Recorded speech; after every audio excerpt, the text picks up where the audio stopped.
Hi guys, welcome to the channel. My name is Matt Garvey and we are here to talk about making comics today. And it's Thursday, which means it's time for another indie comic critique. But this week we are doing something a little bit different. If you have been watching the channel over the last month or so, you will know that I've been looking at comics from new creators and, just giving them some tips and tricks on showing areas where there's room for improvement, because they've been making mistakes that we all make when we first start making comics. And then my buddy suggested that, Matt, do you know what, you're preaching, do this, do that kind of thing. It would be very interesting if you went back and looked at the very first comic that you self-published and see not only if you made them same mistakes that you go on about, but also if you could spot them on yourself as well and give yourself a proper indie comic critique. So that's what we're going to do today. So we are going to look at the very first comic that I self-published about 5.5 years ago. So as always, we're going to start with the cover. We're going to look at the artwork, and then we're going to look at the colors, the letters, and then my writing. And we are going to basically kick myself in the butt. So let's go. Okay, so let's look at this beautiful cover by my collaborator, Chris Canfalia. Chris did an amazing job with this cover. I'm still really happy of it. It's a recreation of one of my favourite album covers, which is London Calling by The Clash. That was only brief, and I think Chris absolutely smashed it. I had put the text on the cover. So as always, we need to put a black layer on to see if it holds up. Oh, Matthew. That's not good. I've banged on about this on this channel, for new creators.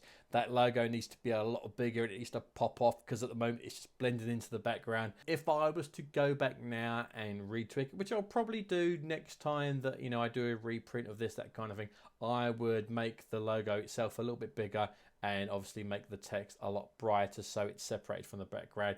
Something, a little bit more like that, so it pops off a little bit more. So you'll be able to see it on a comic book shelf. Take the black layer off. So yeah, that's a lot brighter. It could be a bit brighter. I didn't want to go overboard with the tweak, and I wanted to give this, the same kind of time that I do when I do a regular indie comic book critique. So I've not been, too fancy spending hours trying to make it look better, because I know I can make this look even more better. But, that's what I would do now, kind of thing. And that's the original. Yeah, I think that cover needs a bit of reworking, but I love the art. It's all on me basically. So let's jump inside and look at the art. Now, I love Chris's art, and I always have. That's one of the reasons why I wanted to work with him as my collaborator on this book. If you've read chunks, his style did evolve over the 3 issues that we've done so far. I still love it. It's still very much him. He's a very talented guy. The thing that lets this comic down, and again, it's all down on me, is the colour and the lack of colour in this book, because there's a story to this, not a long-winded one, but I'll tell you about it. When I first started making comics, money's tight, we all know this, and I thought, what, if I flatten, the pages, that's going to save me money on a colorist. And for some reason, I got this really crazy idea. I thought, well, do you know what, why don't I just make it all black and white and have little pockets of colour around the page, as a stylistic choice, like a Sin City kind of thing. And people seem to dig it, which is great. But I still had to pay for a colour comic to be printed, even though the majority of it's black and white. So in retrospect, it was a bad idea. And even though people like it, and it's the majority of it's black and white, the black and white could still be improved, because as you can see on the page at the moment, looking at this, the lead character is at the front of the page. He stands out from the background, which is fine. But even though this is a black and white page, there still needs to be separation of the planes, the foreground, midground and background. Yes, we have a foreground, but the midground and the background, they still kind of blend into each other. So it needs some colour holds. And even though, the characters in the background are not the featured attraction, they need to have some shading on them, and that kind of thing. Looking at it now, I should never have even attempted to colour this book. I should have just flattered it and then sent it off to a proper colorist, to work it. But again, people seem to like it, and I get compliments on it all the time. But the problem, what we'll see when we look at the colours a little bit further, is I had no idea what I'm doing. I had no idea, where the light sources were and that kind of thing. So there's light sources everywhere, and it really lessens the art, and that's my fault. So Chris, if you are watching this, I apologize, sir.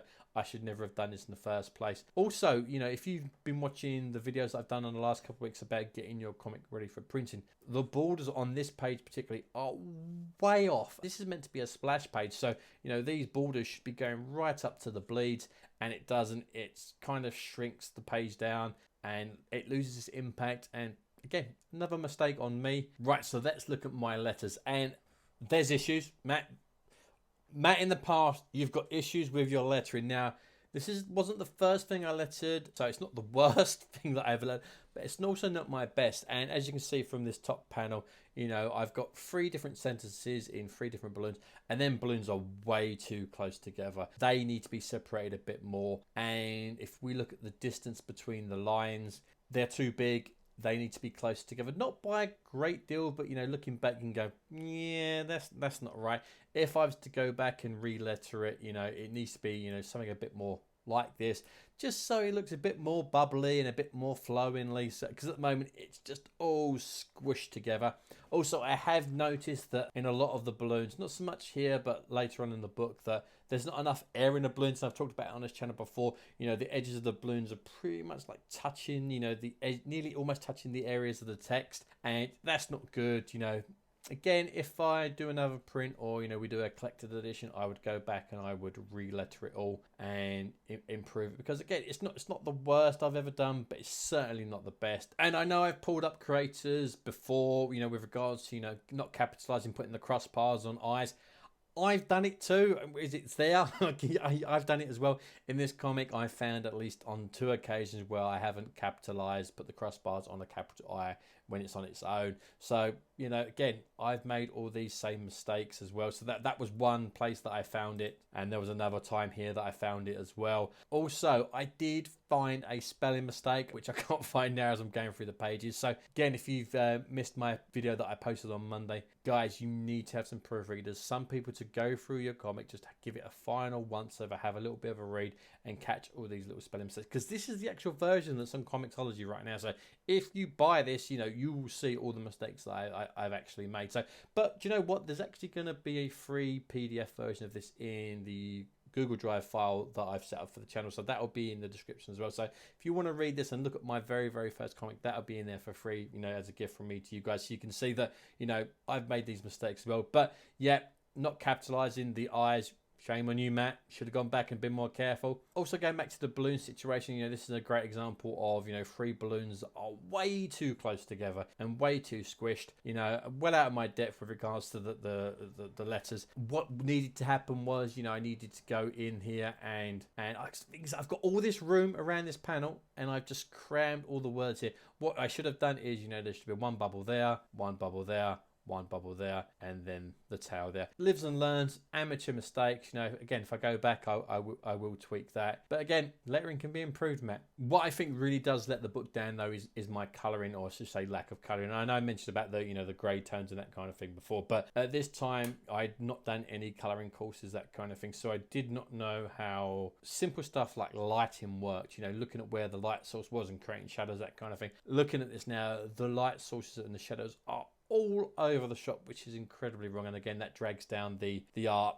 Again, it's heartbreaking to see it now. Again, if I was to do a new version of this, it would be coloured properly, because I've still got the flats. I would go back and make sure, apply all the stuff that I've learned over the last couple of years, and redo that again. So that's the cover art, letters. Let's talk about my writing, shall we? Okay, so as I said, I haven't read this comic for about 4.5 years. I never generally go back and read my old work. Not because I'm ashamed of it or anything like that, just because I'm always working on new stuff and I'm always moving forward and not looking back, that kind of thing. But it was interesting. It was nice to have an excuse to go back and read something. Read my first, self-published work. But how did I feel about it? Well, I'm going to be brutally honest. It kind of still made me laugh, which I know that makes me sound like an egotistical tit, and I promise you I'm really not. This comic was meant to be written like a sitcom. This is from a kid that grew up watching stuff like The Young Ones. If you don't know who The Young Ones are, you're under 30 and I hate you.